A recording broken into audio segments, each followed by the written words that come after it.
तो बच्चों कैसे आप लोग। बच्चों पीछे लेक्चर में हमने बहुत सारे बेसिक्स क्लासिफिकेशन को देखा। अब ये एक ऐसा एक्सपेरिमेंट है जो अभी तक जितने भी एफर्ट्स हुए थे, चाहे मैं बात कर लूँ डुबराना-ट्रायड का, चाहे मैं बात कर लूँ न्यूलैंड्स ऑक्टेव रूल का, चाहे मैं बात कर लूँ मेंडलीव पीरियोडिक टेबल का, चाहे मैं पीछे जो भी क्लासिफिकेशन लॉदरमेयर वगैरह किए गए हैं सबकी, बच्चों ये एक्सपेरिमेंट सबकी बैंड बजाने वाला था। अभी तक लोगों के दिमाग में एक बहुत बड़ा मिथ चल रहा था। क्या था वो मिथ? कि physical and chemical property of the elements are the periodic function of their atomic mass. अच्छा, बट यहां से ये बात बिल्कुल साफ होने वाली है कि नहीं, ऐसा कुछ भी नहीं है। थोड़ा सा बच्चों मैनेज करिएगा, मेरा गला बहुत खराब है।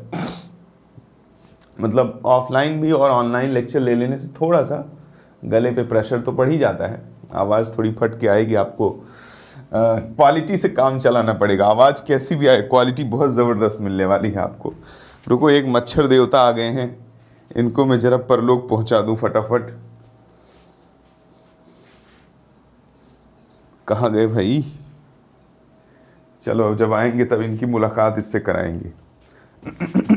बच्चों क्या किया इन्होंने, मोज़ले ने मेटल्स, अलग अलग मेटल पर उनकी प्लेटें लिया और उस पर हाईली एनर्जेटिक इलेक्ट्रॉन्स का बम्बार्डमेंट कराया।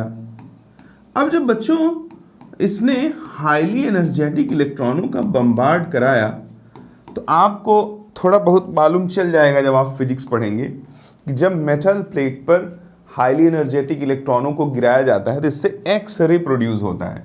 क्या प्रोड्यूस होता है बच्चों? एक्सरे। हाँ, वही एक्सरे जो मेडिकल इंडस्ट्री में हड्डियों के फ्रैक्चर वगैरह को जानने के लिए यूज होता है। प्यारे बच्चों, ये जो एक्सरे प्रोड्यूस हुआ उसकी फ्रीक्वेंसी को मोज़ले ने नापा, बड़ी वैल्यू आ रही थी तो रूट न्यू ले लिया और मोज़ले पाया कि रूट न्यू जो है, या न्यू भी बोल सकते हो, it is representing the frequency of X ray which is produced after the bombardment of highly energetic electron on any metal surface is directly proportional to atomic number of the element। ये किसके proportional था बच्चों? Atomic number के। अब उसका दिमाग थोड़ा सा भन्ना आया, क्योंकि फ्रीक्वेंसी एक तरह से मेटल से निकले हुए एक्स रे की फिजिकल प्रॉपर्टी है। अब पहले क्या सिद्धांत चलता था? पहले साइंटिस्ट लोग बोलते थे physical and chemical property of the elements are the periodic function of their atomic mass. यहां से मोज़ले को लगा कि नहीं भाई, physical property is the function of their atomic number. फिर उसने, उसको राहत नहीं हुआ, उसने दो ग्राफ खींचा बच्चों। उन दोनों ग्राफ्स के बारे में मैं आपको बताना चाहता हूं। पहला ग्राफ उसने खींचा प्यारे बच्चों रूट न्यू और एटॉमिक नंबर के बीच में, और दूसरा जो ग्राफ खींचा बच्चों वो मोज़ले ने खींचा रूट न्यू और एटॉमिक मास के बीच में। ठीक है, अब जरा देखना, रूट न्यू और एटॉमिक नंबर एक में ये रेफरेंस लाइन ले रहा हूं। This is not the part of our graph, this is a reference line. तो ऑलवेज रिमेंबर, ये ग्राफ नहीं है, ये रेफरेंस लाइन है। ठीक है, अब जब उसने देखा एटॉमिक नंबर के साथ बिल्कुल पीरियोडिक वेरिएशन हो रहा था, लेकिन एटॉमिक मास के साथ जब ग्राफ खींचा तो इसमें कोई पीरियोडिक वेरिएशन था ही नहीं, इर्रेगुलर वेरिएशन था। ये दोनों ग्राफ ने दुनिया को समझाया कि physical and chemical property of the elements are not the periodic function of their atomic mass, actually they are the periodic function of their atomic number. Periodic function मतलब देखो, पहले बढ़ा, मैक्सिमम वैल्यू अचीव किया, फिर घटा, फिर maximum value achieve किया, फिर बढ़ेगा। तो एक फिक्स गैप के, एक एटॉमिक नंबर का एक फिक्स गैप होने के बाद ये देखो, ये येलो कलर वाला ग्राफ अपने आप को रिपीट कर रहा है। इसका मतलब, रिपीट करने का मतलब ही तो होता है पीरियोडिक फंक्शन, लेकिन यहाँ जरा देखो कहीं भी ये प्रॉपर वे में रिपीट नहीं कर रहा है। तो यहाँ से मोज़ले ने सबको गलत साबित कर दिया। उसने बोला कि physical and chemical property of the elements are not the periodic function of their atomic mass, it is actually periodic function of their atomic number. तो प्यारे बच्चों, ये बोलते ही, ये एक्सपेरिमेंट दिखाते ही पीछे के सभी क्लासिफिकेशन फेल हो गए। आगे फिर उसने मॉडर्न पीरियोडिक टेबल को प्रपोज किया। अब जरा देखें कि मॉडर्न पीरियोडिक टेबल क्या है, वो आपके सामने लिखा हुआ है। इसको मैंने जो बेसिक्स ऑफ केमिस्ट्री में मैंने आपको समझा रखा है कि कैसे मॉडर्न पीरियोडिक टेबल को याद रखा जाए। रुक जाओ, आ गए हैं ए, पकड़ाए पकड़ाए पकड़ाए, कहाँ गए ई, हाँ चले गए भैया, इनका स्वर्गवास हो गया। आइए लेक्चर कंटिन्यू करते हैं। एक लोग और हैं, रुक जाओ, इनका भी कर देते हैं। थोड़ा पढ़ा लें दो भाई, सुबह सुबह 5 बजे, परेशान मत करो। हाँ चलो इधर देखते हैं। हाँ, तो उसने जो मॉडर्न पीरियोडिक टेबल हमको, अरे भाई आज तो बड़े मच्छर आ गए हैं स्टूडियो में, मच्छर, वाओ। चलो, तो इसने जो मॉडर्न पीरियोडिक टेबल दिया प्यारे बच्चों, वो कुछ ऐसा था। इसको याद कैसे किया जा सकता है, इनमें सबका एटॉमिक नंबर निकाला कैसे, एटॉमिक नंबर याद नहीं बोल रहा हूँ, निकाला कैसे जा सकता है, ये सभी टिप्स एंड ट्रिक्स मैंने पीछे दे रखा है बेसिक्स ऑफ केमिस्ट्री नाम के लेक्चर में। उसे मैं इसी लेक्चर के साथ डिस्क्रिप्शन में उसका लिंक डाल दूंगा। तो इसे याद कैसे रखा जाए ये आपको समझ में आ जाएगा। और जब तक बच्चों ये पूरा याद नहीं होगा तब तक आप सभी फिजिकल प्रॉपर्टी जैसे कि atomic radius, ionization enthalpy, electron affinity या इलेक्ट्रोनेगेटिविटी, इनको होल्ड नहीं कर सकते। यानी इनको याद रखना आपका परम धर्म है, पहला कर्तव्य है। और ये बिल्कुल भी खा के सोने से या मोटिवेशन का इंतजार करने से नहीं याद होगा। पूरा प्रॉपर डिसिप्लिन के साथ अगर हफ्ते भर रोज लिखेंगे आप इसको, जितनी बार खाली समय पाओ लिखने लगो, और ट्रिक्स मैंने आपको डिस्क्रिप्शन में दे ही रखा है, तो ये आपको धीरे धीरे मेमोराइज हो जाएगा। प्यारे बच्चों, मॉडर्न पीरियोडिक टेबल में जरा देखो, जो हॉरिजॉन्टल लाइंस हैं उनको अपन, हॉरिजॉन्टल लाइंस जो हैं उनको अपन बच्चों बोलते हैं पीरियड, कैपिटल पी लिखेंगे। और जो वर्टिकल लाइन है, वर्टिकल लाइन है, उनको हम लोग बोलते हैं कॉलम। तो ध्यान रखें कि इसमें अगर गिना जाए तो देखिए 1, अगर इसको अपन बोल दें 1, इसको बोल दें 2, और फिर आगे जरा देखिए यहाँ से क्या शुरू हो जाएगा, 3, यहाँ 4, यहाँ 5, यहाँ 6, यहाँ 7, यहाँ 8, यहाँ 9, यहाँ 10, यहाँ 11, यहाँ पे जरा देखिए 12, यहाँ 13, 14, 15, 16, 17, 18। और अगर अपन बात करें किसकी, हॉरिजॉन्टल लाइन की, देखिए 1, 2, 3, 4, 5, 6, 7, इनको 8, 9 मत कह देना, ये F ब्लॉक है, अभी समझाता हूँ। तो horizontal perpendicular line total horizontal line कितने हैं, 7, परपेंडिकुलर या वर्टिकल लाइन टोटल कितने हैं, 18। यानी कि जो मॉडर्न पीरियोडिक टेबल है उसमें कुल 7 पीरियड और 18 कॉलम मौजूद हैं। हाँ, कि 7 periods and 18 columns are present. अब इसमें जरा एक बात सुनो जो काफ़ी इंपॉर्टेंट है, जिसको आपको अच्छे से समझना पड़ेगा। इन ग्रुप्स का जो नेमिंग है वो रोमन डिजिट में भी किया जाता है बच्चों। जैसे इसको हम बोलते हैं क्या, फर्स्ट ए, इसको क्या बोलते हैं, सेकंड ए, और बाकी इसको क्या बोलते हैं, ध्यानपूर्वक, थर्ड बी, इसको क्या बोलते हैं, थर्ड बी के बाद फोर्थ बी, इसको क्या बोलते हैं, फिफ्थ बी, इसको क्या बोलते हैं, सिक्स्थ बी, इसको क्या बोलते हैं, सेवेंथ बी। आगे होश में आ जाओ। ग्रुप जो रोमन का ग्रुप नंबर 8 होगा उसमें जो है ये 8, 9, 10 ये तीनों आते हैं। यानी कि चाहे ग्रुप नंबर 8 हो उसके लिए भी रोमन का 8 ही यूज़ होता है, 9 हो उसके लिए भी, 10 हो उसके लिए भी। अब जरा देखो प्यारे बच्चों, इसको क्या बोल देते हैं, इसको बोल देते हैं फर्स्ट ए, और इसको क्या बोल दे, सॉरी फर्स्ट बी, और इसको क्या बोल देते हैं, सेकेंड बी। ध्यान रखना इसको, यहाँ से थर्ड बी शुरू होता है, यहाँ से फर्स्ट बी और सेकेंड बी आता है। अब फर्स्ट ए सेकेंड है तो फिर यहाँ से क्या शुरू हो जाएगा, थर्ड ए, फिर यहाँ से क्या शुरू हो जाएगा, फोर्थ ए, यहाँ क्या आ जाएगा, फिफ्थ ए, यहाँ क्या आ जाएगा, फिफ्थ ए के बाद सिक्स्थ ए, यहाँ क्या आ जाएगा, सेवेंथ ए, और यहाँ जीरो ग्रुप है, जीरो ग्रुप, या इसे तुम 8th ए भी कह दो चलो।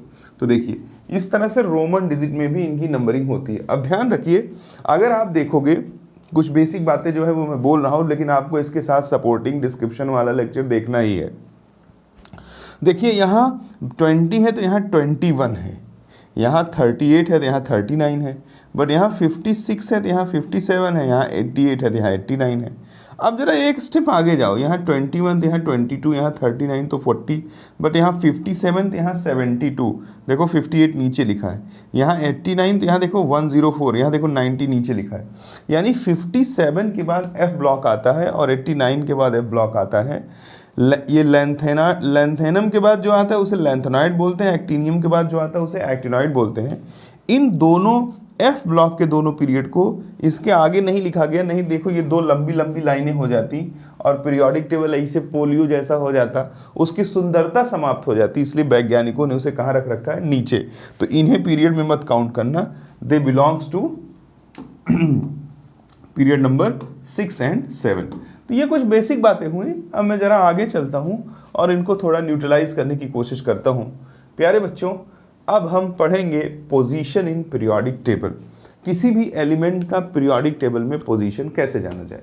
जैसे मान लीजिए कि कोई हमसे कहे कि बताओ कि पीरियोडिक टेबल में क्रोमियम कहाँ है, ठीक है, इस तरह का क्वेश्चन आएगा कि किस पीरियड में है, किस ग्रुप में है, किस, यानी ग्रुप को अपन वर्टिकल लाइन को क्या बोल देते हैं, ग्रुप या कॉलम, और हॉरिजॉन्टल लाइन को क्या बोल देते हैं अपन, पीरियड। तो देखो क्रोमियम का जो एटॉमिक नंबर है वो 24 है। इलेक्ट्रॉनिक कॉन्फ़िगरेशन भी आपको आना चाहिए। जो बच्चा पहली बार देख रहा है उसे डिस्क्रिप्शन में इलेक्ट्रॉनिक कॉन्फ़िगरेशन का लिंक मिल जाएगा। जरा देखिए प्यारे बच्चों, दो बातें अगर आपको नहीं क्लियर है तो मैं फिर बता देता हूँ, आपको समस्या होगी। पहला, पूरा पीरियोडिक टेबल याद होना चाहिए। दूसरा, सबका इलेक्ट्रॉनिक कॉन्फ़िगरेशन आना चाहिए। ये दोनों बातें इस लेक्चर के डिस्क्रिप्शन में मैंने डाल रखी हैं, वहाँ से पहले आप उसे देखिए, फिर इस लेक्चर को कंटिन्यू करिए। प्यारे बच्चों, इसका इलेक्ट्रॉनिक कॉन्फ़िगरेशन करेंगे तो आएगा 1s2 2s2 2p6 3s2 3p6 3d में नहीं जाएगा, 4s1 3d5। ओके, देखिए सबसे पहले आप चेक करें कि कितने मैक्सिमम शेल खुले हुए हैं। ध्यानपूर्वक नोट्स भी बना लीजिए कि कितने मैक्सिमम शेल खुले हुए हैं। अधिकतम जो शेल खुले हुए होंगे वही उस एलिमेंट का क्या होगा, पीरियड नंबर होगा। तो मैक्सिमम ओपेंड सेल, सबसे पहली बात यह है कि मैक्सिमम ओपेंड शेल, अधिकतम कितने शेल खुले हुए हैं। तो इसमें देखो चौथा सेल 4s क्या है, चौथे सेल का सबशेल है ना। किसी भी शेल में नंबर ऑफ सबशेल शेल की प्रिंसिपल क्वांटम नंबर के बराबर होते हैं। तो अगर चौथे सेल में कितने सबशेल, 4s 4p 4d और 4f, तो 4s चौथे शेल का एक सबशेल है। इसका मतलब मैक्सिमम कितने शेल खुले हुए हैं, 4 सेल खुले हुए हैं। तो यही 4 उसका पीरियड नंबर हो जाएगा। तो पीरियड नंबर क्या हो जाएगा, पीरियड नंबर हो जाएगा 4, यानी कि क्रोमियम चौथे पीरियड में है। अब बात आती है ग्रुप नंबर की। तो number of electron in outermost shell, number of electron in outermost shell, ये किसके बराबर होता है, ये ग्रुप नंबर के बराबर होता है। तो जरा काउंट करो आउटर मोस्ट शेल। अब हम जानते हैं कि ns की और n-1d की, इनकी एनर्जी आपस में बराबर होती है। अगर इनकी एनर्जी आपस में बराबर होगी तो 4s और 3d दोनों को हम आउटर मोस्ट शेल की तरह ट्रीट करेंगे। तो आउटर मोस्ट शेल में कुल कितने इलेक्ट्रॉन हो गए, 4s में 1 और 3d में कितने हो गए, 5। तो ये कितना हो गया, 6। ये बात ध्यान से समझना, इंपॉर्टेंट बात है। मैं 50 बार बोलूं उससे ज़्यादा बात जरूरी है कि आप एक बार इसको गौर पूर्वक सुनो कि ns और n-1d की एनर्जी आपस में क्या होती है प्यारे बच्चों, बराबर होती है। That's why they are treated like a outermost shell. Otherwise कोई पूछेगा तुम कहोगे आउटर मोस्ट शेल में 1 इलेक्ट्रॉन है, क्योंकि 4s में 1 है। नहीं, 4s और 3d ये दोनों इलेक्ट्रॉन बॉन्डिंग में पार्टिसिपेट करते हैं। यही रीज़न है कि डी ब्लॉक के एलिमेंट वेरिएबल ऑक्सीडेशन स्टेट दिखाते हैं। प्यारे बच्चों, अगर इतनी बात आपको समझ में आई तो क्लियर हो गया कि इसका पीरियड नंबर कितना हो गया प्यारे बच्चों, 4, और इसका ग्रुप नंबर कितना हो गया, 6। तो देखिए ये मॉडर्न पीरियोडिक टेबल में चौथे पीरियड और छठे ग्रुप में मौजूद होगा। आप चाहो तो चेक करके देख सकते हो। देखो क्रोमियम ये है, यहाँ मौजूद है क्रोमियम। तो देखिए पीरियड क्या हो गया, ये 1, ये 2, ये 3, ये 4, तो फोर्थ पीरियड हुआ कि नहीं। अब ग्रुप देखो 1 2 3 4 5 6, छठा ग्रुप हो गया। क्लियर क्लियर बात है। देखो ये 1, ये 2, ये 3, ये 4, ये 5, ये 6, छठा ग्रुप है। और पीरियड देख लो तो चौथा पीरियड है। इसी तरह से कोई भी एलिमेंट हो, हम किसी का भी पोजीशन जान सकते हैं। जैसे मान लीजिए थोड़ा सा प्लैटिनम उठा लेता, चलो प्लैटिनम 78 है एटॉमिक नंबर। अगर कोई पूछे कि प्लैटिनम कहाँ है पीरियोडिक टेबल में, तो प्यारे बच्चों गौरपूर्वक देखो प्लैटिनम की अगर बात करता है तो फटाफट इलेक्ट्रॉनिक कॉन्फ़िगरेशन करना पड़ेगा। 1s2 2s2 2p6 3s2 3p6 3d में नहीं जाएगा। 4s2 3d10 4p6 4d में नहीं जाएगा, 4f में नहीं जाएगा। 5s2 4d10 5p6 5d में नहीं जाएगा, 5f में नहीं जाएगा। 6s2 56 56 इलेक्ट्रॉन हो जाते हैं। यहाँ पे 14 डाल दिया 70 हो गए, यहाँ पे डाल दिया 8 78 हो गए। ऐसा होना चाहिए, बट जो इलेक्ट्रॉनिक कॉन्फ़िगरेशन में मैंने स्पेशल पॉइंट्स बता रखे हैं उसमें ये है कि इसमें एक और इसमें एक इलेक्ट्रॉन यहाँ चला जाएगा। अब प्यारे बच्चों यहाँ मैं इलेक्ट्रॉनिक कॉन्फ़िगरेशन पढ़ाऊँगा तो अपनी ओरिएंटेड बात तो कर नहीं पाऊँगा, इसलिए अगेन रिपीट कर देता हूँ कि इस लेक्चर के डिस्क्रिप्शन में इलेक्ट्रॉनिक कॉन्फ़िगरेशन के लेक्चर दिए गए हैं। पहले आप उनको देखें, फिर आप इन्हें एंजॉय करें, अदरवाइज आपको ये प्रॉपर वे में समझ में नहीं आएंगे। आप वो जो आप बाउ रूल लगाते हो, जो बाकी मतलब मैक्सिमम लोग वही सिखाते हैं, एक्चुअली वो मेरा खुद का ईजाद किया हुआ मेथड है। आप देखोगे तो आपको थोड़ा मज़ा भी आएगा, मतलब आपको लगेगा हाँ मेरे सर ने कुछ तो काम किया है। तो वो मतलब बहुत यूनिक मेथड है, वो बुकिश मेथड से ऊपर की चीज़ है। प्यारे बच्चों अगर इतनी बात आपको समझ में आ गई तो देखो मैक्सिमम ओपन शेल कितने हैं, मैक्सिमम ओपन शेल जिसे हम क्या बोलेंगे, पीरियड नंबर। तो इसमें अधिकतम कितने शेल खुले हैं, 6, तो इसमें अधिकतम 6 शेल खुले हैं, इसलिए इसका पीरियड नंबर कितना हो जाएगा, 6। अगर बात करते हैं इसके कि number of electron in outermost shell, तो बच्चों देखो आपको लगेगा आउटर मोस्ट शेल छठा सेल है, इसमें 1 इलेक्ट्रॉन है। बट ऑलवेज रिमेंबर कि जब हम डी ब्लॉक की बात कर रहे हों तो वहां पर क्या होता है, एनर्जी किसकी, NS की बराबर होती है कि लगभग किसके, एनर्जी ऑफ n-1d, इसलिए they are treated like a outermost shell. तो देखो अगर इसे n मानोगे तो ये n-1 हो जाएगा, यानी 6s और 5d की एनर्जी ऑलमोस्ट सेम होती है। That's why they are treated like outermost shell. So 1 + 9 outermost shell में कुल इलेक्ट्रॉन कितने हो गए, 10 इलेक्ट्रॉन, यानी इसका पीरियड नंबर है कितना, 6, और ग्रुप नंबर है कितना, 10। चाहो तो देख सकते हो, बहुत ही आसान सी बात है। सबसे पहले आप इसको आइडेंटिफाई करें कि ये है कहाँ। अगर आप इसे आइडेंटिफाई करेंगे, रेड कलर ले लेता हूँ प्लैटिनम को, तो यहाँ पे मौजूद है। देखिए अब जरा देखिए हमारा आया इसका पीरियड नंबर 6। तो देखिए एक पीरियड तो हाइड्रोजन वाला, ये है 1, ये है 2, ये है 3, ये है 4, ये है 5, ये है 6। देखिए 6th पीरियड में है कि नहीं, बिल्कुल 6th पीरियड में। और इसका ग्रुप नंबर जरा देखो कितना आया है बच्चों, ग्रुप नंबर इसका 10 आया है। तो जरा चेक करिए, इसका ये हो गया पहला ग्रुप, ये 1, ये 2, ये 3, ये 4, ये 5, ये 6, ये 7, ये 8, ये 9, ये 10। देखिए 10th ग्रुप में, बिल्कुल सही बात है। यानी कि मेरे द्वारा निकाली गई बातें 100% सही हैं। ये जो प्लैटिनम है ये 6th पीरियड में मौजूद है और 10th ग्रुप में मौजूद है। तो प्यारे बच्चों इसी तरह से चाहे जिसका पोजीशन कहो उसका मैं निकालता रहूं और आपको सिखाता रहूं। हालांकि अभी इतनी जल्दी चुप होने वाला नहीं हूं, क्योंकि पी ब्लॉक में आपको थोड़ा सावधान होना पड़ेगा। जैसे मान लीजिए गैलियम का पोजीशन निकालना बहुत ही आसान है। जैसे देखिए सबसे पहले इलेक्ट्रॉनिक कॉन्फ़िगरेशन कर देंगे, 1s2 2s2 2p6 3s2 3p6 3d में नहीं जाएगा, 4s2 3d10 और क्या हो जाएगा 4p1। अब बच्चों थोड़ा सावधानी से काम करना। देखिए पी ब्लॉक जब लास्ट इलेक्ट्रॉन पी में जा रहा हो तो सावधान हो जाना, तब आपको थोड़ा दिमाग से काम करना पड़ेगा, क्योंकि उससे पहले डी और एस ऑलरेडी मौजूद है।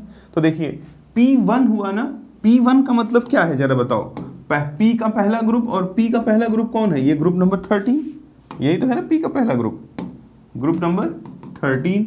यानी और अगर कहीं P2 है तो पी का दूसरा ग्रुप कौन है भाई? पी ब्लॉक कहाँ शुरू होता है? बोरॉन से ही तो शुरू होता है ना। जैसे एस ब्लॉक कहाँ शुरू होता है? लिथियम से। हाइड्रोजन नहीं बोल सकते, हाइड्रोजन ग्रुप 1 और ग्रुप 17 दोनों के भी साथ सिमिलरिटी दिखाता है। वैसे जैसे कि एस ब्लॉक लिथियम से शुरू होता है, डी ब्लॉक स्कैंडियम से, वैसे पी ब्लॉक कहाँ शुरू होता है? बोरॉन से। तो जैसे ही तुम्हें P1 दिखे तो तुम खट से समझ जाया करो, क्या P1 तुम दिखते ही समझ जाया करो पी ब्लॉक का पहला ग्रुप। तो देखो इसका पीरियड नंबर क्या हो जाएगा? मैक्सिमम ओपन शेल कितने हैं? 4। और ग्रुप नंबर कितना हो जाएगा? क्योंकि P1 है इसलिए कह सकता हूं कि ग्रुप नंबर 13 है। या जरा देखो, अगर हमसे कोई कहे कि आउटर मोस्ट इलेक्ट्रॉन, तो आउटर मोस्ट इलेक्ट्रॉन यहां पर देखो, तुम इसको नहीं जोड़ोगे। अगर सिर्फ 4s और 3d होता तब तो तुम दोनों को जोड़ देते, क्योंकि इनकी एनर्जी आपस में बराबर होती है। बट जब बच्चों यहाँ ध्यान से समझना, 4p और 3d की एनर्जी आपस में बराबर नहीं होती, इसलिए इन सारे इलेक्ट्रॉनों को नहीं जोड़ सकते हैं। आउटर मोस्ट इलेक्ट्रॉन में कौन आएंगे? 4s के 2 और 4p के 1, ये 3। अगर तुम ग्रुप नंबर 3 बोलोगे तो ये गलत हो जाएगा, क्योंकि ग्रुप नंबर 3 से नहीं, ग्रुप नंबर 13 से बिलोंग करता है। तो ऐसा गलत ये क्यों हो जाता है जरा समझिए, क्योंकि P ब्लॉक के आने से पहले ऑलरेडी S और D ब्लॉक पीरियोडिक टेबल में मौजूद है। तो तुम इन्हें ऐसे भी बोल सकते हो। इनमें अगर हम 10 ऐड करके जवाब दें तो जरा देखिएगा, 10 ऐड करके, तो 10 और प्लस 3 कितना हो जाएगा? 13 हो जाएगा। तो इसका ग्रुप नंबर कितना हो गया? 13 हो गया। यानी कि हम 10 ऐड करके भी अगर जवाब देते हैं तो भी सही होगा, और P1 से जवाब देते हैं, यानी P1 हुआ तो P ब्लॉक का पहला ग्रुप, P2 हुआ तो P ब्लॉक का दूसरा ग्रुप, तो भी हमेशा आंसर सही आएगा। और क्वेश्चंस में इसको देख लेते हैं, 100% ये सही साबित होगा। जैसे मान लीजिए कि TE है हमारे पास, अगर TE का पोजीशन हम लोग जानना चाहते हैं तो जरा गौर पूर्वक देखिए प्यारे बच्चों। TE का एटॉमिक नंबर है 52 है। इलेक्ट्रॉनिक कॉन्फ़िगरेशन करेंगे थोड़ा स्मार्ट वे में करते हैं। देखिए 4s2 3d10, इतना लिखते ही 30 इलेक्ट्रॉन खत्म हो जाते हैं। 4p6 4d में नहीं जाएगा, 4f में नहीं जाएगा, 5s2 पे 38 और ये डाल दिया 48, और 48 के बाद 5p, 48 के बाद 6 डाल दिया इसमें, 5p6 हो गया। तो जरा देखिए यहाँ से टोटल 52, यानी कि 4 डालेंगे, 48, 5s2 38 हुआ, और 48 48, 2 50, 2 52, 4 डालेंगे यहाँ, 5p4 डाल दिया तो 52 खत्म हो गया।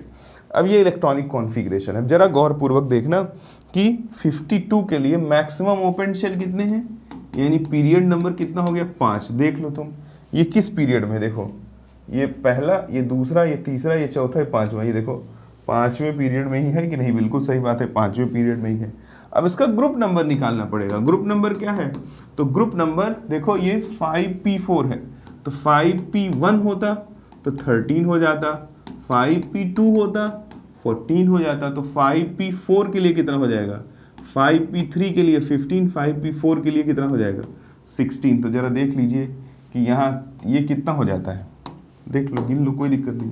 ये 13, ये 14, ये 15 और ये 16। तो देखिए ग्रुप नंबर 16 में लाई कर रहा है कि नहीं? बट ऑब्वियस लाई कर रहा है। इसी तरह से हम किसी भी एलिमेंट का पीरियोडिक टेबल में पोजीशन निकाल सकते हैं। यदि आप ऐसा नहीं निकालना चाहते तो देखो आउटर मोस्ट शेल में कितने इलेक्ट्रॉन हैं? 5p4 और 5s2, यानी कि 4 2 6। मैंने बोला जब भी इलेक्ट्रॉन कहाँ जा रहा हो, जब भी इलेक्ट्रॉन जा रहा हो p में, तो 10 जोड़ के जवाब दिया करो। 16 ग्रुप नंबर कितना आ गया प्यारे बच्चों? 16। उम्मीद करता हूँ कि मेरे सरकारों को मेरी बात समझ में आई होगी। अब थोड़ी बातें और सिखा देता हूँ। जब मैं बात करूँ किसका प्यारे बच्चों? F ब्लॉक के एलिमेंट का, तो ये स्पेशल केस है। F ब्लॉक के लिए group number is always 3। F block के लिए ग्रुप नंबर हमेशा क्या होता है? हमेशा 3 होता है। तो प्यारे बच्चों इस बात को ध्यान रखना है कि चाहे वो लैंथेनॉइड हो चाहे वो एक्टिनॉइड हो, ये किससे बिलोंग करते हैं? इनके लिए ग्रुप नंबर हमेशा क्या बोलना है? 3। पीरियड नंबर अलग अलग हो सकते हैं। प्यारे बच्चों जैसे तुमसे पूछ ले ND का पोजीशन, ND, तो जब आपको याद होगा तो अपने आप ही जान लोगे, लालू सीमा प्रीति नंदा, यानी ये किस में आ रहा है? 6th पीरियड में। ग्रुप नंबर हमेशा क्या बोलना है आपको? ग्रुप नंबर हमेशा 3 ही बोलना है। तो जरा देखो, इसको मैं थोड़ा आपको और अच्छे से डेमो दे देता हूँ। देखो जैसे मान लीजिए सबसे पहले एफ ब्लॉक याद करना पड़ेगा आपको। याद करते से आपके दिमाग में खट से पकड़ में आएगा, क्योंकि जब तक पकड़ में नहीं आएगा कि एफ ब्लॉक का है तब तक तुम इलेक्ट्रॉनिक कॉन्फ़िगरेशन करोगे और लंबे जाल में फंसोगे। इलेक्ट्रॉनिक कॉन्फ़िगरेशन से भी आंसर आएगा, बट मैं आपको और बेहतरीन मेथड दे सकता हूं। जैसे मान लीजिए लैंथेनॉइड क्या होता है, लालू, लैंथेनम से शुरू होता है, लालू, सीमा, प्रीति, नंदा, पीएम, संग, यूरोपियन गार्डन में टीवी देखें, होल अर्निंग टीम अब लुटेगी। अब जैसे किसी ने मुझसे पूछा कि HO ये किस पीरियड में है और किस ग्रुप में है, अब तुरंत मैंने समझ लिया HO, इसके लिए मुझे मेमोराइजेशन मेरा बहुत स्ट्रांग होना चाहिए। अगर मेमोराइजेशन स्ट्रांग नहीं है तो देखो मैं घिसे पीटे मेथड से चलूँगा। HO का एटॉमिक नंबर 67 है, तो घिसा पीटा मेथड क्या कहता है कि चलो भाई इसका इलेक्ट्रॉनिक कॉन्फ़िगरेशन करो, कर देता हूँ, कोई मुझे दिक्कत नहीं है। मेरे को तो इलेक्ट्रॉनिक कॉन्फ़िगरेशन में मैं प्रो आदमी हूँ। देखो कैसे करूँगा, 6s2 पे 56 हो जाता है और 4f पे कितना चला जाएगा, 56, 4, 60, 7, 11 इलेक्ट्रॉन चले जाएंगे। तो देखो अभी इनके धुआं उड़ा देता है और यहाँ पे क्या हो जाएगा 5d 0। अब हम जानते हैं कि सभी f ब्लॉक के एलिमेंट्स का जो ग्रुप नंबर है वो तो हमेशा ग्रुप नंबर कितना होगा, 3 होगा। लो भाई कोई दिक्कत नहीं है। अब हम अगर समझ गए कि ग्रुप नंबर कितना है 3, तो मैक्सिमम कितने शेल खुले हुए हैं 6, तो पीरियड नंबर कितना हो जाएगा, इसका पीरियड नंबर हो जाएगा 6, यानी 6 पीरियड का और 3rd ग्रुप का है। बिल्कुल सही बात है। अब अगर ये हमको याद होगा तो इलेक्ट्रॉनिक कॉन्फ़िगरेशन नहीं करना पड़ेगा। जैसे मुझे मालूम है कि HO लैंथेनाइड सीरीज से बिलोंग करता है, लालू, सीमा, प्रीति, नंदा, पीएम, संग, यूरोपियन गार्डन में टीवी देखे, होल अर्निंग टीम अब लुटेगी, तो मैंने फट से बता दिया भाई लैंथेनाइड 6 पीरियड में आता है और एक्टिनॉइड 7 पीरियड में आता है। इसी तरह से हमको एक्टिनॉइड भी याद होना चाहिए, मुझे तो याद है।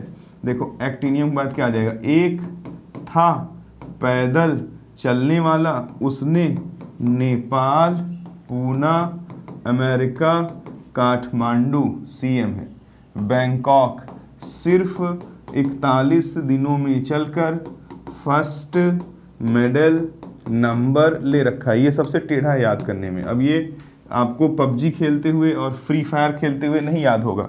इसे याद करना है तो आपको बहुत ध्यान की मुद्रा में जाना पड़ेगा, याद रखिएगा।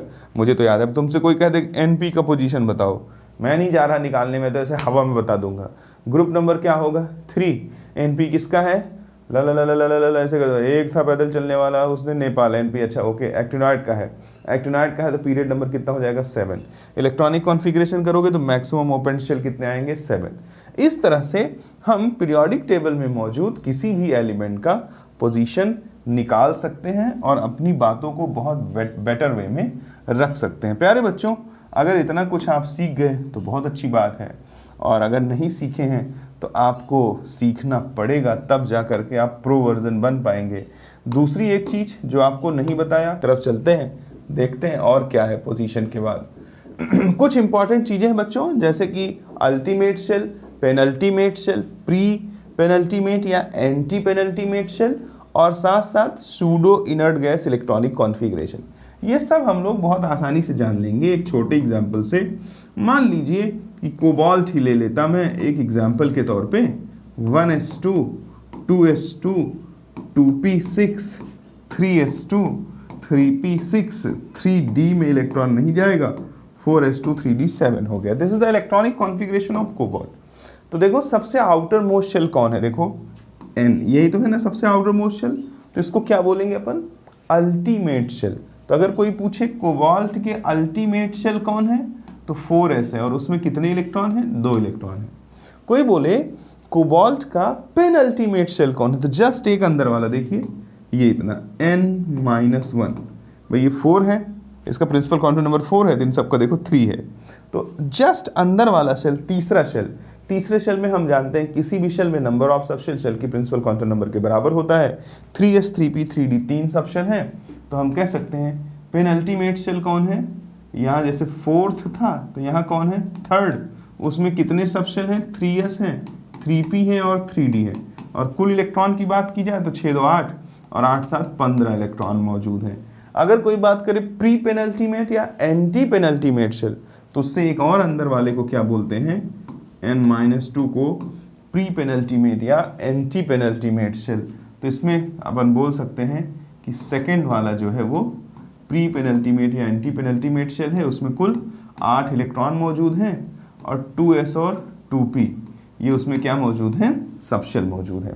यानी कि सबसे बाहर वाले को अपन क्या बोलते हैं, पेनल्टीमेट, उसके एक अंदर वाले को सबसे बाहर वाले को अल्टीमेट, उसके एक अंदर वाले को पेनल्टीमेट और उसके एक और अंदर वाले को प्री पेनल्टीमेट या एंटी पेनल्टीमेट बोलते हैं।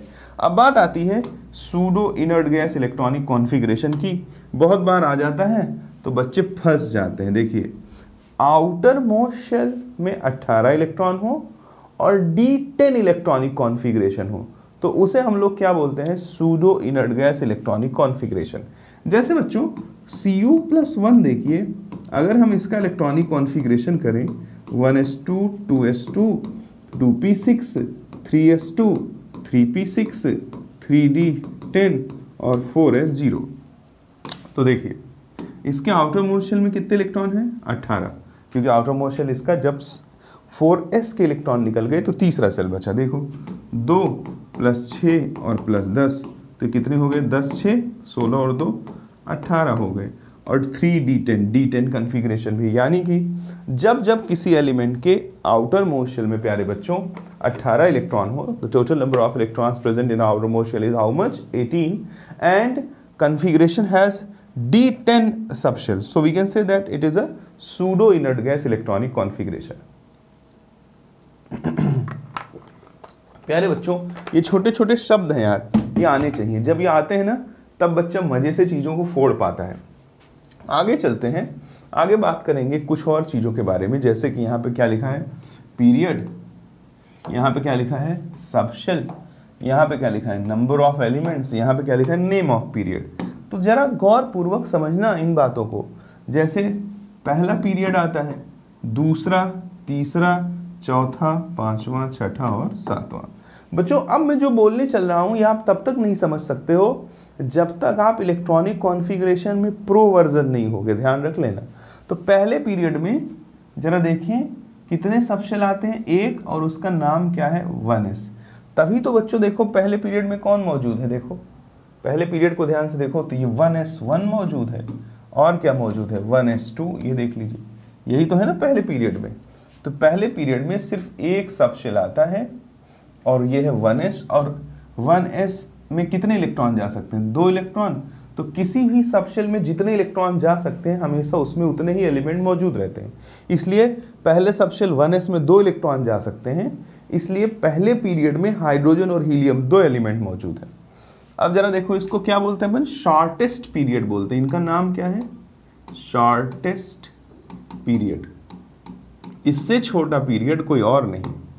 आगे चलें अगर बच्चों सेकंड सेल में, तो देखिए इसमें 2s मौजूद है और 2p भी मौजूद है। सेकंड सेल में p ब्लॉक भी आ जाता है, beryllium, boron, carbon, nitrogen, boron, carbon, nitrogen, oxygen, fluorine, neon, ये सब सेकंड पीरियड में आते हैं। इसमें 2 सबशेल होते हैं, 2s और 2p। बच्चों तो इसमें 2s में 2 और 2p में 6, तो टोटल 8 एलिमेंट मौजूद होते हैं। इसको अपन शॉर्ट पीरियड बोलते हैं, शॉर्ट पीरियड बोलते हैं। अगर अपन तीसरे शेल में आ जाएं तो इसमें 3s 3p 3d नहीं खुला रहता है तीसरे सेल तक। देख लीजिए d का अस्तित्व, एग्जिस्टेंस 3d में वैसे भी चलो मैं इलेक्ट्रॉनिक कॉन्फ़िगरेशन से ही पकड़ देता हूँ कि 3d तुम्हें लगेगा तीसरे पीरियड में 3d भी आना चाहिए, बट तीसरे पीरियड में 3d नहीं आता है। 3d तभी भरा जाएगा जब 4s भरा हो। जो लोग इलेक्ट्रॉनिक कॉन्फ़िगरेशन मुझसे पढ़े होंगे वो ये बात जानते होंगे। अब फिर से बोल दे रहा हूँ कि आप मेरे कंटेंट को तभी इंजॉय कर पाएंगे जब आप मुझसे इलेक्ट्रॉनिक कॉन्फ़िगरेशन सीखे होंगे। तो प्यारे बच्चों फिर से मैं बोल देता हूँ, किसी भी d में इलेक्ट्रॉन तब जाता है जब उससे अगला s भरा हुआ हो। तो 3d में इलेक्ट्रॉन तब जाएगा जब 4s भरा हुआ हो। 3s के भरने पर 3d नहीं खुलेगा। तो याद रखना तीसरे पीरियड में हमें लगेगा तो कि 3d होना चाहिए, बट एक्चुअली 3d होता नहीं है, केवल 3s और 3p होता है। यानी इसमें भी 2 और 6 कुल 8 इलेक्ट्रॉन होंगे, तो इसका भी नाम क्या हो जाएगा, शॉर्ट पीरियड हो जाएगा। अब जरा देखिए चौथे सेल में जब आओगे तो 4s होगा, 4p होगा, 3d होगा। अब तुम्हें 4f नहीं आएगा। 4f तब आता है किसी भी F में इलेक्ट्रॉन तब जाते हैं जब उससे अगला 2s खुला हो, यानी 6s खुला होगा तब 4f आएगा अस्तित्व में। ठीक है, तो देखो 2, 6 और इसमें कितने हो जाएंगे 10, यानी कि 10, 6, 16, 2, 18।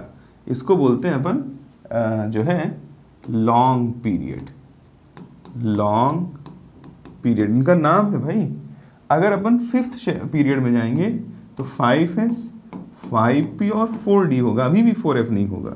तो कितना हो जाएगा 2, 6 और 10, ये कितना हो गया 18। तो इसका क्या नाम हो जाएगा लॉन्ग पीरियड। बच्चों जैसे 6 में जाओगे तो 6s, अब 6s के बाद 6p और 5d। तो ध्यान रखना किसी भी f में इलेक्ट्रॉन कब जाता है जब उससे अगला 2s खुला हो। 6s के खुलते ही 4f अस्तित्व में आ जाएगा, याद रख लेना। ये कैसे होता है इसको जानना है तो आपको पूरा इलेक्ट्रॉनिक कॉन्फ़िगरेशन देखना पड़ेगा। अदरवाइज आपसे पूछेगा पीरियोडिक टेबल के छठे पीरियड में कितने एलिमेंट होते हैं, तो पागल जैसा याद करना पड़ेगा।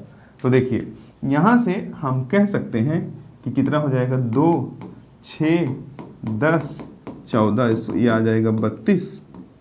इसको भी काउंट करोगे तो 7s, 7p, 6d और 5f हो जाएगा। 2, 6, 10, 14, 32 हो जाएगा। इनको अपन क्या बोल देते हैं लॉन्गेस्ट पीरियड, और ये कंप्लीट पीरियड है, इसे भी अपन क्या बोल सकते हैं लॉन्गेस्ट पीरियड। तो इस तरह से हम पीरियोडिक टेबल के किस पीरियड में कौन कौन सा सबशेल मौजूद है और किस पीरियड में कुल कितने एलिमेंट मौजूद हैं ये बहुत आसानी से जान सकते हैं। जब इनको तुम काउंट करोगे ना तो टोटल क्या हो जाएगा 2, 8, 8, 18, 18, 32, 32, तो हमको तो याद है 118 आएगा। कुल 118 एलिमेंट आपको मिलेंगे पीरियोडिक टेबल में। बच्चों इसके बाद हम एक नई सी चीज़ जानने की कोशिश करेंगे। वो नई सी चीज़ क्या है, ज़रा सा मौका दीजिएगा। शायद ये थोड़ा डिस्चार्ज हो रहा है, इससे पहले ये डिस्चार्ज हो मैं इसको चार्जिंग में लगा देता।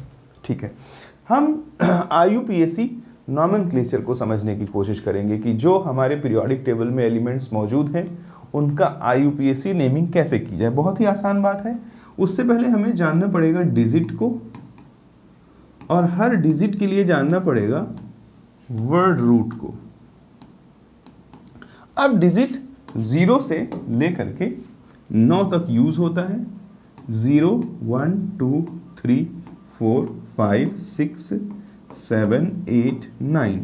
बच्चों 0 के लिए वर्ड रूट होता है यूज नील, 1 के लिए अन, 2 के लिए बाई, 3 के लिए ट्राई, 4 के लिए क्वाड, 5 के लिए पेंट, 6 के लिए हेक्स और 7 के लिए सेप्ट, 8 के लिए ऑक्ट और 9 के लिए इन।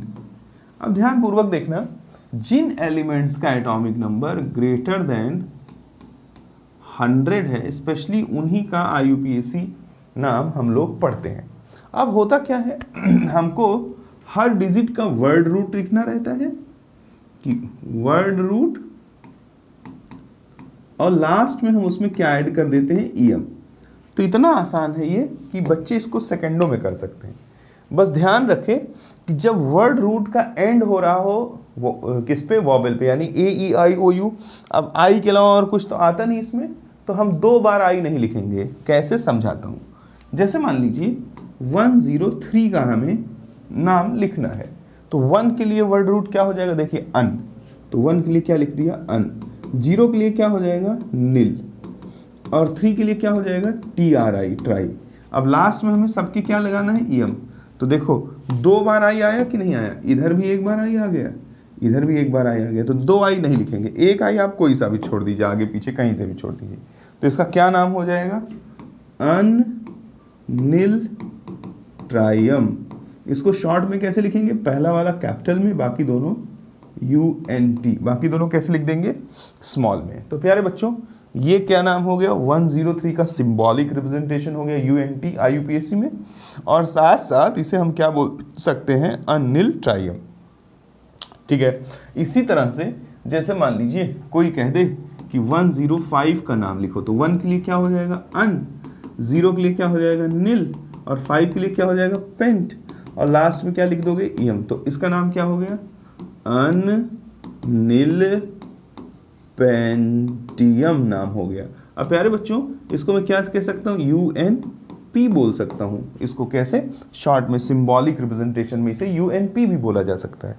इसी, अब इसका ज़रूरत क्यों लगा, एक्चुअली एक एलिमेंट होता है 104, उसकी वजह से बहुत बड़ी समस्या आ गई। अमेरिकन्स बोले कि इसकी खोज मैंने की और रशियन बोले इसकी खोज मैंने की।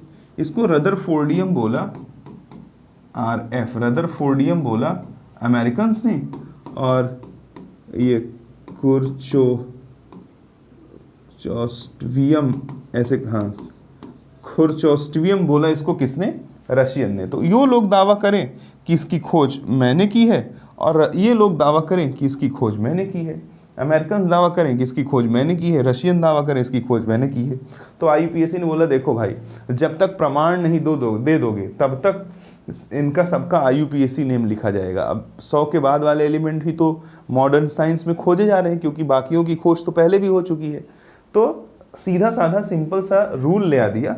ये कई बार पूछता है बच्चों, ये हो सकता है कहीं स्पेलिंग वगैरह थोड़ा बहुत मिस्टेक हो, तो उतना कोई दिल पे मत लगाना, बट याद रखना 104 को अमेरिकन्स ने बोला रदरफोर्डियम और रशिया। तो अब कभी आपसे बोले कि what is the name of 104 element according to Russian scientist, तो उसका नाम होगा क्या, ये खुरचोस्टवियम। और अगर बोले अकॉर्डिंग टू अमेरिकन्स तो उसका नाम क्या होगा, रदरफोर्डियम।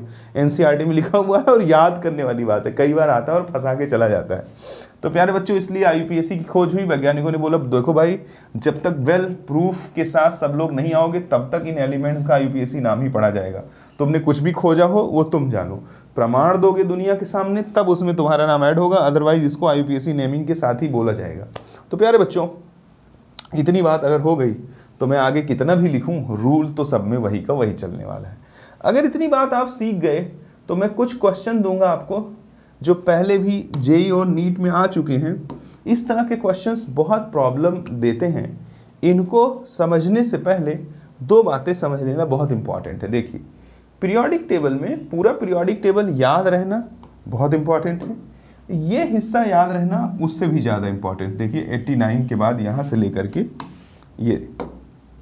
ये पूरा 89 से लेकर के ये यहाँ तक, तो मैं इसको कैसे याद रखता हूँ तो मैं बता देता हूँ। देखो, एक राइफल दबाए सागर भाई हस्ती मिटाकर देश को रंगीन करने निकले। तो देखिए यहाँ शुरू हो गया, एक राइफल दबाए सागर भाई हस्ती मिटाकर देश को रंगीन करने निकले, यहाँ तक बात खत्म हो गया। ठीक है, अब देखो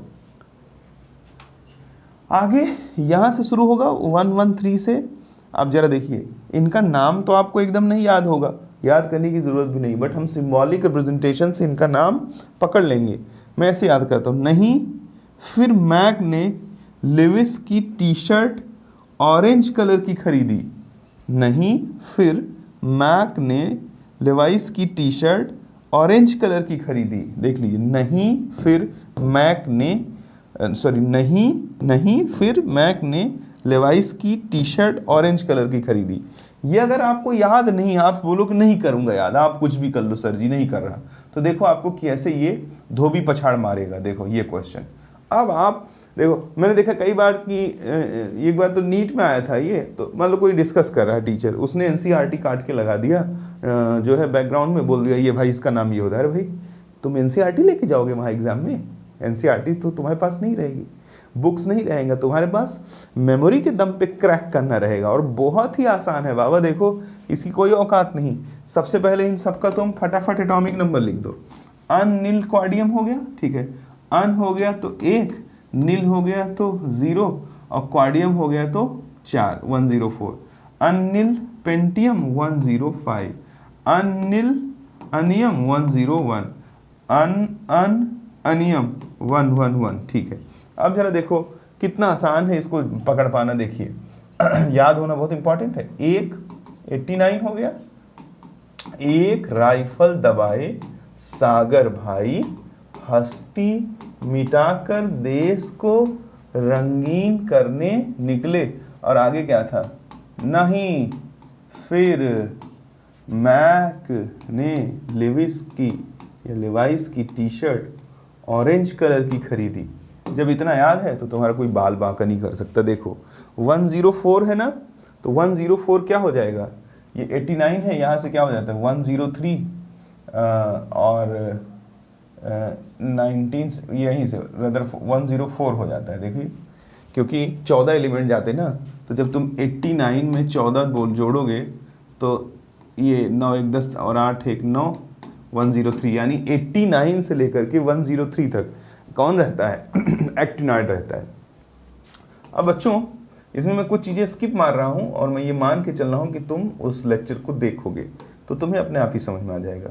होता क्या है, 57 के बाद लैंथेनॉइड और 50 और 89 के बाद एक्टिनॉइड शुरू होता है, ये आपको मालूम ही होना चाहिए। तो देखिए यहाँ से पता लग गया कि ये रदरफोर्डियम है, 104 है, तो इसको मैंने इससे मिला दिया। आगे देखिए 105 है, तो 104 के बाद 105 डीबी डबनियम, साफ साफ पता लग रहा है ना कि डीबी स्टैंड्स फॉर डबनियम। याद रखने की जरूरत नहीं है, आपको फील आ जाएगा, जैसे RF रदरफोर्डियम वैसे डीबी स्टैंड्स फॉर डबनियम। आगे क्या आ गया 101, यानी कि 101, तो अनिल, गलत तो नहीं लिखा ना, हाँ अनिल अनियम 101, तो 101 इसमें है ही नहीं, कोई दिक्कत नहीं। देखो एक था पैदल चलने वाला, उसने नेपाल पूना में, देखो ये कहाँ तक रहता है, ये जाएगा 103, यानी कि अगर मैं पूरा एक्टिनॉइड लिख डालूं तो ये एक था पैदल चलने वाला, फर्स्ट मेडल नंबर ले रखा है, लॉरेंशियम पे 103 आएगा, फर्स्ट मेडल ले रखा है, फर्स्ट मेडल नंबर, और MD पे क्या आ जाएगा 102, और sorry first medal number NO, और मेडल MD पे क्या आ जाएगा 101। ये कैसे याद हुआ मुझे कि मेंडलिवियम है क्योंकि मुझे याद है क्या, सॉरी पानी पीना पड़ेगा, थोड़ा कियोस हो रहा है बट घबराना मत, NCERT कट करके नहीं लगाऊंगा। अब मुझे तो याद ही है, तुम्हें समझाना इसलिए थोड़ा टाइम लग जाता है। देखो जब आप लैंथेनॉइड याद होगा आपको कि एक था पैदल चलने वाला, उसने नेपाल पूना अमेरिका काठमांडू बैंकॉक सिर्फ 41 दिनों में चलकर फर्स्ट मेडल नंबर ले रखा है, तो एक्टिनियम से शुरू हुआ सॉरी एक्टिनियम से बात शुरू हुई और लॉरेंशियम पे 103 होता है, तो फर्स्ट मेडल नंबर NO यहाँ पे 102 हो जाएगा, और मेडल MD पे कितना हो जाएगा 101। तो मेंडलिवियम है ना, अनिल अनियम मतलब क्या हो गया मेंडलिवियम, और आगे जो बचा है 111, ये साफ साफ पता ही लग जाएगा, ये क्या हो जाएगा रोंजेनियम हो जाएगा। इस तरह से इनको हम मैच कर सकते हैं, नॉट अ बिग डील। आगे जरा देखिए, फॉलोइंग मैच, सेम उसी टाइप का क्वेश्चन है, जरा देखिए, अनसेप्टियम 117, अनहेक्सियम 116, और अनपेंटियम 115, और ऑक्टियम 118 हो गया 118। अब जरा देखिए यहाँ पे आप थोड़ा समस्या का सामना कर सकते हैं। देखिए बच्चों, नहीं फिर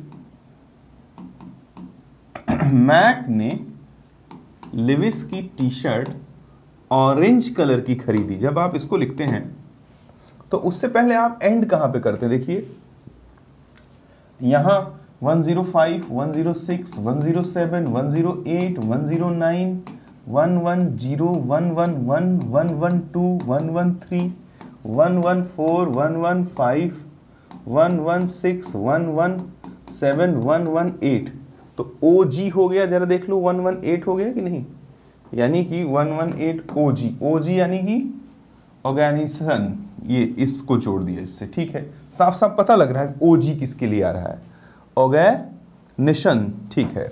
आगे बात करेंगे 115 जरा देखिए कहाँ आ रहा है, 115 ये आ रहा है MC मैक के लिए।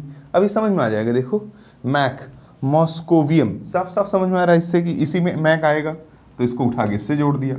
आगे क्या बोल रहा है जरा देखो, 116 जरा देखिए किस पे लाई करता है, 116 लिविस LV, तो जरा देख लीजिए अगर LV पे आ रहा है तो LV कहाँ है, ये लिवर मोरियम, तो इसको उठा के जोड़ दिया किससे 116 से। अब बचा ये, तो ये तो यहीं जाएगा ना, कहाँ कौन सा बचा, हाँ ये 117, कैसे, जरा देखो, आपको भी एकदम साफ साफ ये टीएस साफ साफ समझ में आ रहा है कि टेनेसिंग, साफ साफ समझ में आ रहा है, फील आएगा आपको। ये आपको नाम याद नहीं रखें, खाली सिंबॉलिक रिप्रेजेंटेशन और IUPAC नेमिंग मालूम होनी चाहिए, तो आप बहुत आसानी से चीज़ों तक क्या कर लोगे, अप्रोच कर लोगे, इतनी कोई समस्या वाली बात नहीं रह जाएगी। प्यारे बच्चों, हमने इसको आपको पढ़ाया, बट ये जो लेक्चर है, ये पूरा लेक्चर अगर मुझसे कोई पूछे तो मैं तो बोलूँ अधूरा है। किसके अनुपस्थिति में, अगर आपको नहीं आता कि पूरा पीरियोडिक टेबल याद कैसे करना है, और अगर साथ ही साथ आपको सबका इलेक्ट्रॉनिक कॉन्फ़िगरेशन करना नहीं आता है, तो आप मुझसे पूछेंगे तो मैं कहूँगा कि ये लेक्चर आपके किसी काम का नहीं है। बट जैसे ही आपने सबका इलेक्ट्रॉनिक कॉन्फ़िगरेशन करना, सबका एटॉमिक नंबर लर्न करना, और साथ साथ सभी एलिमेंट्स को पूरा पीरियोडिक टेबल प्रॉपर वे में मेमोराइज करना, अगर इतना पहले से जानते हो तो ये आप बिल्कुल खेल बना दोगे। फिर से बोल रहा हूँ, डिस्क्रिप्शन में लिंक दे रहा हूँ, आप उसको देख करके फिर इस लेक्चर से गो थ्रू करिएगा, तब जा करके आप वो खिलाड़ी बन पाएंगे जो नेशनल लेवल के एग्ज़ाम को बहुत प्रॉपर वे में फाइट कर सकता है। तो प्यारे बच्चों, उम्मीद करता हूँ कि आज मैंने जो भी कुछ पढ़ाया वो आपके किसी काम आया होगा। आज के लिए इतना पर्याप्त है। Thank you.